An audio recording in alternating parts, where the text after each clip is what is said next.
Sudah orang ajam nggak ngerti Arab, malas belajar bahasa Arab, cuman senengnya nikmati lagunya.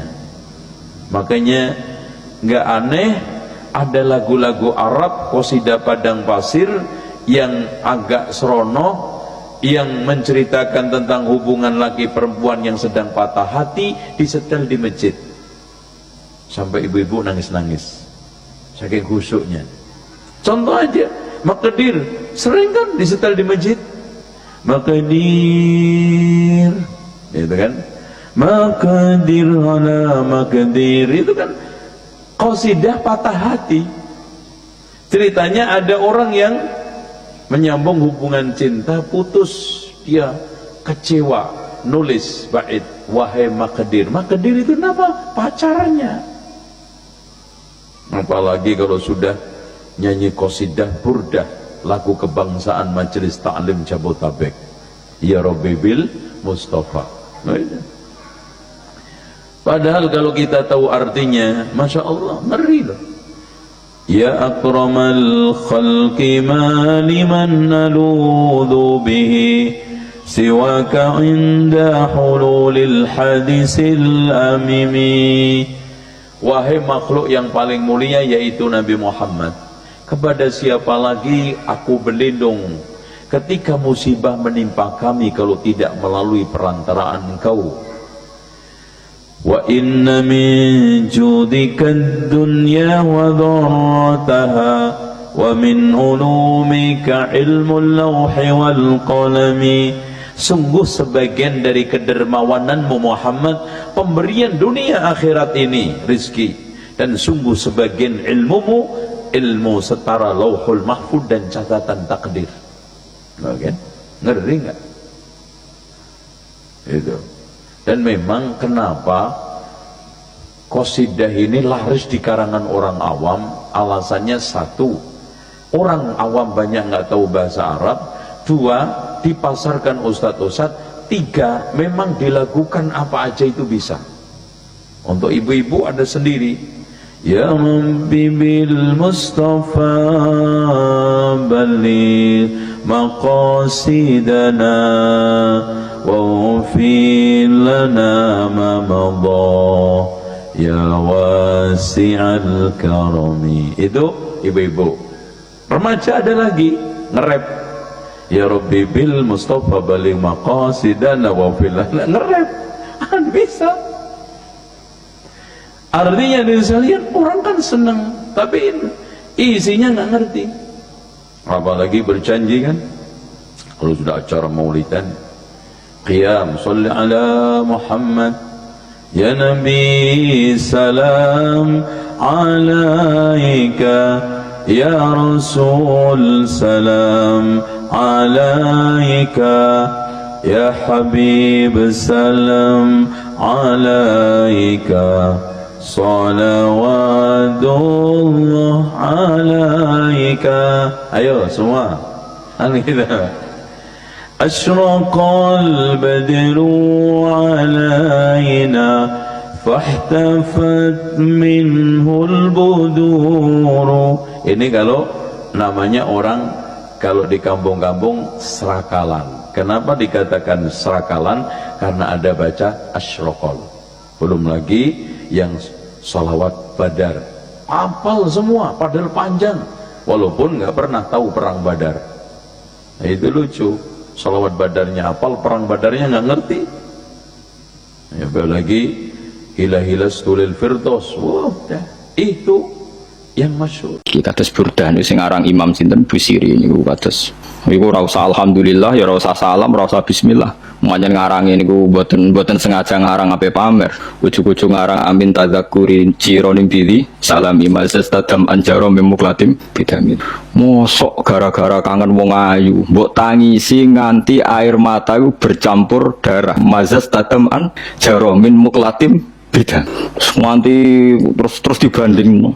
Bareng kowe pas kangen Nabi Muhammad sing mbok sifati nyafaati kowe donya akhirat kekangenan biasa-biasa wae. Iku tek tau tek iso terakhir sing ngono. Dene gak perbandingan wong kangen kekasih wae nganti napa air mata bercampur napa darah. Terus akhirnya mulai menyalahkan dirinya sendiri. Itu lam tusunna taman ahyat zulama ila anistakat qadamahu durrami. Ngendikan masya Allah cek zalimku. Bariku terus mulai cerita Kanjeng Nabi. Ya Muhammadun Sayyidul Kaunaini wasallam. Iku ora niat golek dhuwit. Nggih gak jadi napa? Profesi. Karena yang ngarang itu orang alim, ini khasnya wong alim. Bahkan Sayyid Muhammad, semua ulama itu yang nggak bisa ditinggalkan dari burdah itu satu. Mungkin yang lainnya kan apalagi kan Muhammadun Sayyidul Kaunaini besok sih. Wal Habibullah diturjan apa? Syafaat karena banyak kepentingan. Mesti di situ udah turjan apa? Syafaatuhu likulli haulim minal ahwalimuk. Semua kepingin itu disafaati Nabi. Tapi nak kata Sayyid Muhammad, kata rata-rata ulama-ulama top. Itu yang dikenang dari burdah itu satu dan itu nggak bisa ditinggalkan dari semua karangan tentang madhah ning Nabi. Ini ku gak mad'atun nasara fi nabi ini. Yang penting kena ngelem Kanjeng Nabi Muhammad ku gak ninggal nosiro ma ing perkara iddaat kang nglakoni hu ing mas apaan nasara fi nabi. Pokoknya yang penting kalau ngelem Nabi ku sitok pesenku. Tinggalkan tradisi Nasrani, yaitu ngelem Nabi berlebihan nganti Nabi Isa jadi pangeran. Itu aturan dasar ngelem Nabi napa tak mad'atun nasara. Ini penting. Ya kayak tadi saya beri contoh, kita kembali ke Quran dan hadis. Kata kembali itu kan setelah kemana-mana. Memangnya kita pernah kemana? Mulai kita Islam ya pegangannya Quran. Terus kok kita diajak kembali, memangnya kita pernah ke mana? Nah, iya. Kata kembali saja sudah masalah kan? Di mana-mana kata kembali itu sudah kelayaban kemana-mana. Terus diajak. Kita mulai kecil ya pegangannya Quran hadis, tidak pernah kemana-mana. Tidak kembali, ya kembali kemana kan? Enggak, ini kalau model mantek ya, ini kan.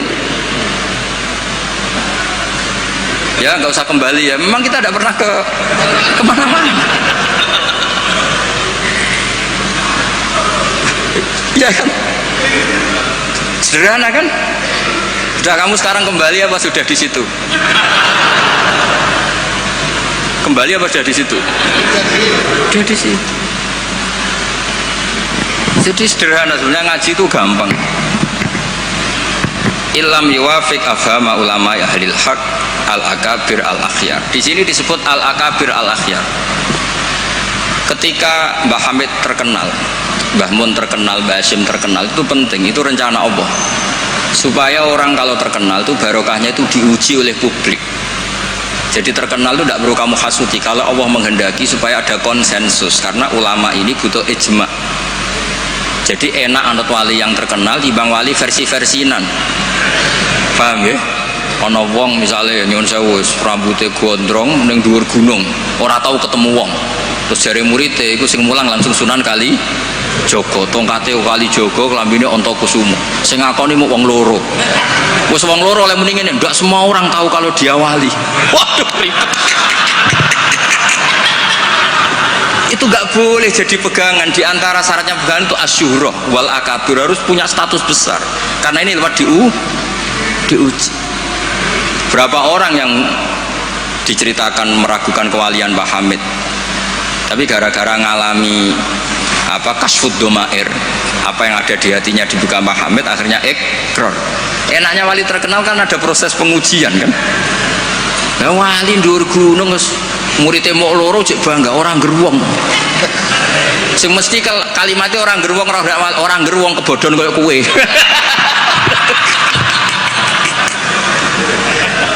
Itu kan kayak bakul jamu. Kue tok sana kayak rego diskon, lainnya enggak. Tiap ketemu orang kamu saja yang tak kasih harga seginanya, enggak. Sebetulnya kalimat pasti kue tok sing kebodhon. Nah, makanya butuh transparansi. Itu tidak hanya di birokrasi, tidak hanya di dunia ulama, semuanya butuh transparan supaya diuji. Makanya di sini Mbah Hashim menghentikan ulama ahlil haq al-akabir al-akhyar. Maka syarat jadi nabi pun harus ada gunjingan dulu. Nggak boleh nabi nggak terkenal, harus terkenal. Sebelum dia lahir jadi gunjingan di Bukhairah, di Nasturo, jadi komunitas di Syam, semuanya gunjingan nabi akhir zaman dengan definisi yang dimiliki masing-masing. Jika semua orang tuh ingin, itu dari mana, orang mana, terus kriterianya kayak apa. Sampai Khadijah karena beliau punya paman yang ahli Injil namanya Warokoh, tanya Nabi akhir zaman tuh begini-begini, definisinya begini-begini. Kalau nggak terkenal tahu-tahu muncul nerangno definisi Nabi wes kangelan sampai. Jadi terkenal itu kalau fillah walillah itu baik, asal tidak karena hadun nafsi. Saya beri contoh ya, contoh kecil. Ini sekaligus Maulidur Rasul Shallallahu Alaihi Wasallam. Ada orang yang imannya itu terlambat, namanya Ka'bul Ahbar. Banyak orang yang kebetulan nasibnya baik kayak Sayyidah Khadijah. Yang dia baca dari paman-pamannya, Nabi akhir zaman tudhilluhul ghamamah tuti'uhus sahai.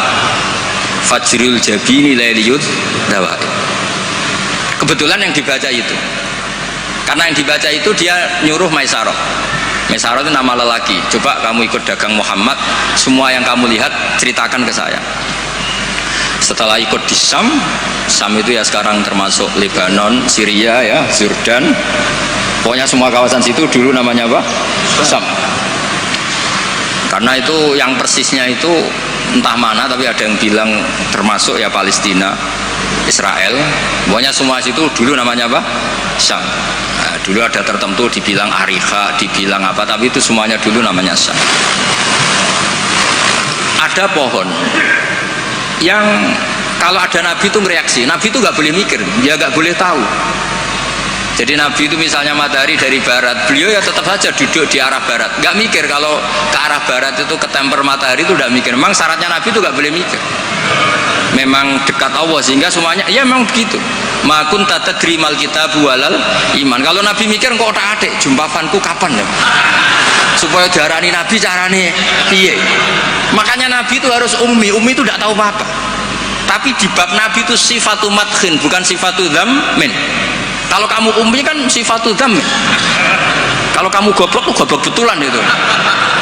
Kalau Nabi harus layak yaqra wala yaktub. Karena dengan gitu orisinal. Loh, Nabi kok iso mikir, akan orang kan curiga, cari momentum yang pas dia ngaku Nabi. Nabi itu harus ummi, layak yaqra wala yaktub. Makanya orang kadang salah paham, wong Nabi gak tahu kok dikatakan. Untuk Nabi itu beda, tidak tahu itu sifatu madkhin. Jelas disebut di Quran, ma kunta tadri mal kitabu walal iman. Wa ma kunta tarju ayyulqa ilaikal kitab. Nabi gak pernah berharap jadi Nabi, itu gak pernah. Gak boleh Nabi kok berharap jadi Nabi terus ambisi, gak boleh. Makanya gak boleh kamu daftar wali-wali kok ambisi, gak boleh. Cuma ini kuotanya banyak yang kosong, ya sudahlah dipaksa-paksa. Ya jalur itu fakir sabar ya bisa, bodoh sabar ya bisa. Yang paling susah itu jalur alim wirai zuhud, itu berat. Jalur fakir aja kan sudah dapat fakirnya, tinggal dapat sabarnya. Akhirnya karena itu sudah jadi gunjingan, ini barokahnya terkenal, sudah jadi gunjingan. Maisarah ditanya, ketika Nabi duduk misalnya matahari dari barat, Nabi duduknya itu di barat pohon. Nah, pohonnya yang menyesuaikan diri, jadi pohonnya itu ales itu merubah dirinya ben iso ngiyupi. Nah justru itu terus Rohib Bukhairah itu, wah ndak akan alam memperlakukan seperti itu kecuali dengan Nabi. Nabi juga gak minta ada ghamamah yang tudilhun, ndak, ya jalan aja. Dan tudilul ghamamah itu batasnya hanya sekian meter. Kalau semuanya mendung dikira semuanya dapat mendung, ya hanya pas arah Nabi supaya kelihatan itu demi Nabi. Makanya terus Maisarah ketika datang ditanya, oh iya bener, itu berarti Muhammad itu Nabi. Pas itu Nabi umur 20 tahun. Ya bareng ngoten mboten enten alamat malih. Mulai Khadijah mulai ragu. Duh, bojoku sudah jadi Nabi ta ora? Nah, setelah umur 40 tahun, ini bukti kalau Nabi itu tidak tahu. Beliau mulai tertarik tahandus di Gua Hira. Datang malaikat Jibril itu dikira malakul mauti. Kagetnya bukan main aku. Tidak boleh Nabi kok kedatangan Jibril tak enteni, aku jadi orang biasa. Aku jadi orang biasa, aku bosen. Kapan dilantik? Itu nggak boleh, Nabi nggak boleh, begitu nggak boleh. Jadi Nabi kaget itu malah bener gitu. Maka bar ketemu Jibril yang wedi luari dia. Yarjufu fuadu, kuwaget. Bilang ke Khadijah zamiluni. Enggak. Loh, kalau orang kan umumnya kan seneng. Jibril nanti ini suya udah diwong awam wis bosen. Tidak seperti itu.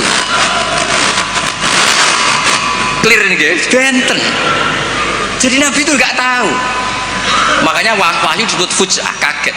Dan Nabi kaget karena dianggap itu malakul maut.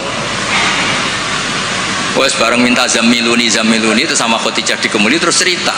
Saat tadi ditemuin gini-gini saya kaget takut. Sayyidah Khadijah yang seneng karena dia pernah ragu 15 tahun. Tahu alamat kan umur Nabi 25, dapat Nabi 40. Semuanya bukan main, absyir kata, kamu harus seneng. Fawawu ala yuzika wawu abadan innaka la tasilur rahim wa tahmilul kalla wa taqridhu wa tu'inu ala nawaibil haq. Seneng Khadijah. Lo coba sepinter itu kalau dia agak belajar dulu tidak bisa. Kenapa bisa belajar? Karena sudah terkenal akan ada Nabi akhir zaman. Akhirnya dikomunikasikan sama Waraqah bin Nawfal, paginya ayo besok ikut ke Waraqah bin Nawfal, ke paman saya. Itu di kitab Bukhari ada redaksi wakana nasroniyah kot wakana kot tanah sorofil jahiliyah wayak tubuh bil injil wayak tubuh minal injil bil ibroniyah. Masya Allah ayaktub, dia itu penginjil dan dia menguasai bahasa Nopo Ibrani. Makanya komentar beliau tidak Jibril tapi hadan namus alladzi ja'a bi Musa. Dia enggak bilang Jibril, masih pakai bahasa Ibrani, hadan namus alladzi ja'a bi Musa. Dan syaratnya Nabi itu diusir. Nah, ini yang agak berat. Tapi ya barokah, semua orang yang diusir kaya Nabi. Padahal diusir muka mertua kok ngentekno donyane. Diusir muka mertua ngentekno donyane jare. Ketika Waraqah bin Nawfal itu sudah ngakui kalau Muhammad ini nabi, niku ngendikane lucu.